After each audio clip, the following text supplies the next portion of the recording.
célébrer l'Afrique. Soyez des nôtres.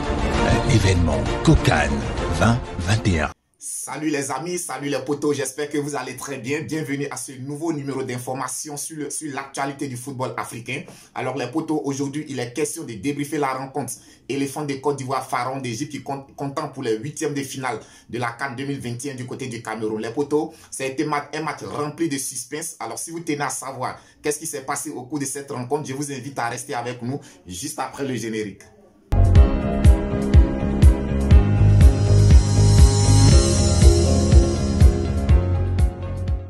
Les potos, nous allons parler du huitième de finale qui opposait les Pharaons d'Égypte aux Éléphants de Côte d'Ivoire. Alors, à noter que les Pharaons d'Égypte se sont qualifiés au tir au but sur le score de 5-4. Alors, les potos, qu'est-ce qui s'est passé au cours de cette rencontre? À noter que dès l'entame de la rencontre, dès les 15 premières minutes, nous voyons une équipe des Éléphants de Côte d'Ivoire qui prend l'ascendance tout de suite sur son adversaire. La possession des balles est à l'avantage des Éléphants de Côte d'Ivoire. On sent qu'il y a de la variété dans le jeu des Ivoiriens. On sent beaucoup d'engagement, beaucoup d'intensité dans le jeu. Alors, le quart d'heure passé, après, à partir de la 16e minute, on voit les Pharaons d'Égypte qui entrent dans leur match, qui commencent à se montrer dangereux. Et à la 16e minute, les Pharaons d'Égypte se créent la première occasion avec une puissante frappe qui ricoche sur la barre transversale de Sangaré Badara. Je dirais que cette première occasion a redonné tout de suite confiance aux Égyptiens. Ils sont définitivement entrés dans leur match et ils se sont créés encore deux autres occasions très énormes au 25e et 35e minute. Ben, malheureusement pour eux, ils ont trouvé sur leur chemin un certain Badara Sangaré qui était vraiment dans un très beau jour. Alors les potos, il a fallu attendre la 38e minute pour voir la première occasion véritable des Éléphants de Côte d'Ivoire sur une reprise magnifique, une reprise de volée magnifique de Sangaré Ibrahim, mais malheureusement pour les Éléphants de Côte d'Ivoire qui a été sorti par le portier égyptien. Donc les potos, en première mi-temps, à partir de la 15e minute, on voit tout de suite une équipe de Côte d'Ivoire qui est largement dominée par les Égyptiens. Et cela pourquoi? Parce que j'ai vu qu'il y avait trop de panique au sein de la défense ivoirienne. On sait tous les potos, le point fort de cette équipe des Éléphants de Côte d'Ivoire est son milieu de terrain composé de Seri Jean-Michel, Franck Kessié et de Sangara Ibrahim. Mais aujourd'hui, la défense ivoirienne se permettait de carrément sauter son milieu de terrain, cherchant tout de suite à trouver Sébastien Haller qui était esselé entre quatre adversaires. Donc je pense qu'en premier temps, on a vu une équipe de Côte d'Ivoire qui était carrément divisée en deux. Et ça a permis aux Égyptiens de prendre le dessus sur cette équipe de Côte d'Ivoire. En premier mi-temps, j'ai vu une équipe de Côte d'Ivoire, après les 15 premières minutes passées, mais qui était désorganisée dans tous les secteurs de jeu. Au milieu de terrain, elle était désorganisée, défensivement, elle était désorganisée, ce qui leur a permis de concéder beaucoup d'occasions en première mi-temps.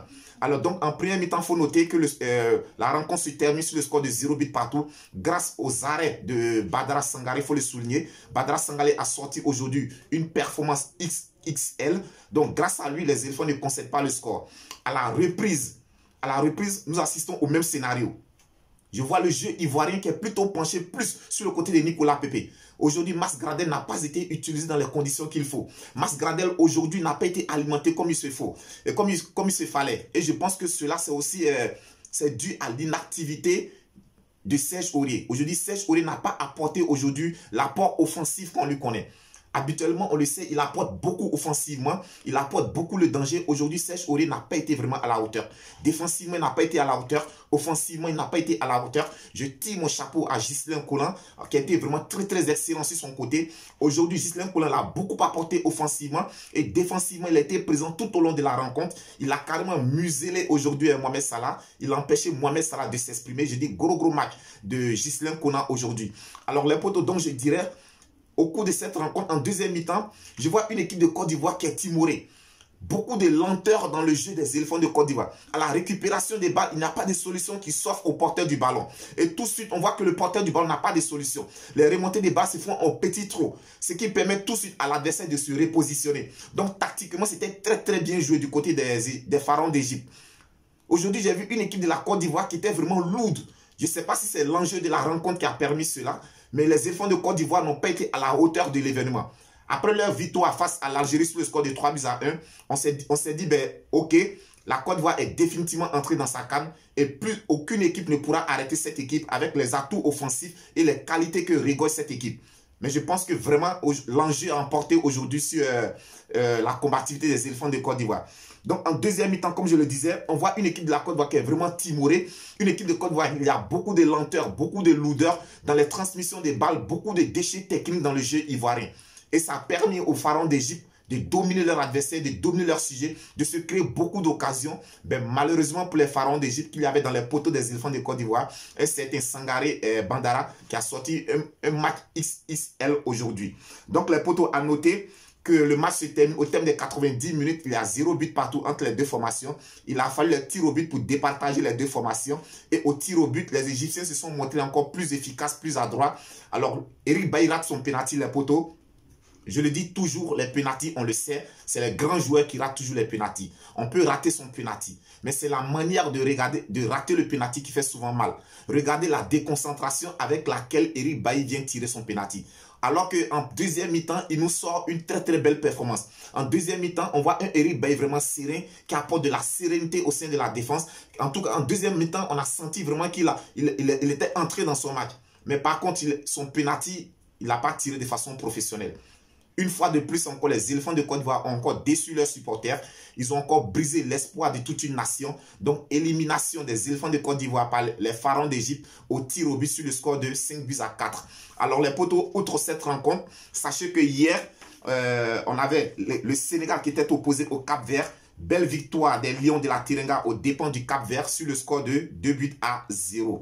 Et après ça, on avait le Maroc qui était opposé au Malawi. Victoire du Maroc sur le score de 2-1. Alors les poteaux, le Maroc est en train de monter progressivement en puissance dans cette CAN. Hier, on a vu une équipe du Maroc très bien organisée. On a vu une équipe du Maroc combative. On a vu une équipe du Maroc qui a mis de l'intensité dans la rencontre. Après avoir concédé l'ouverture du score très tôt dans le match, tout de suite, les Marocains sont revenus dans leur match. Ils sont entrés dans leur match. Ils ont commencé à dominer leur sujet. On a vu vraiment que cette équipe avait la rage, avait l'envie d'aller chercher cette victoire-là.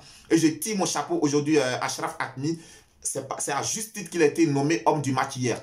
Parce que très grosse activité de Achraf Hakimi sur son côté. Et je pense que toute son activité, tout son beau match hier a été conclu par un super but, un superbe coup franc. Alors je dirais que c'est le nouveau Michel Platini du football africain. Il a sa deuxième réalisation sur coup franc, sur coup de pied arrêté au cours de cette CAN. Donc je dirais bravo au Maroc qui est venu à bout de l'équipe du Malawi sur le score de 2-1. Donc les potos, c'était tout pour aujourd'hui. Je vous dis merci de nous suivre, merci de nous faire confiance. Si tu n'es pas encore abonné à notre chaîne, n'hésite pas à t'abonner. Abonnez-vous, abonnez-vous, abonnez-vous, abonnez-vous. Viking Débrief Connaisseur connaît, c'est votre chaîne, c'est notre chaîne. D'ici là, portez-vous bien, que Dieu vous protège.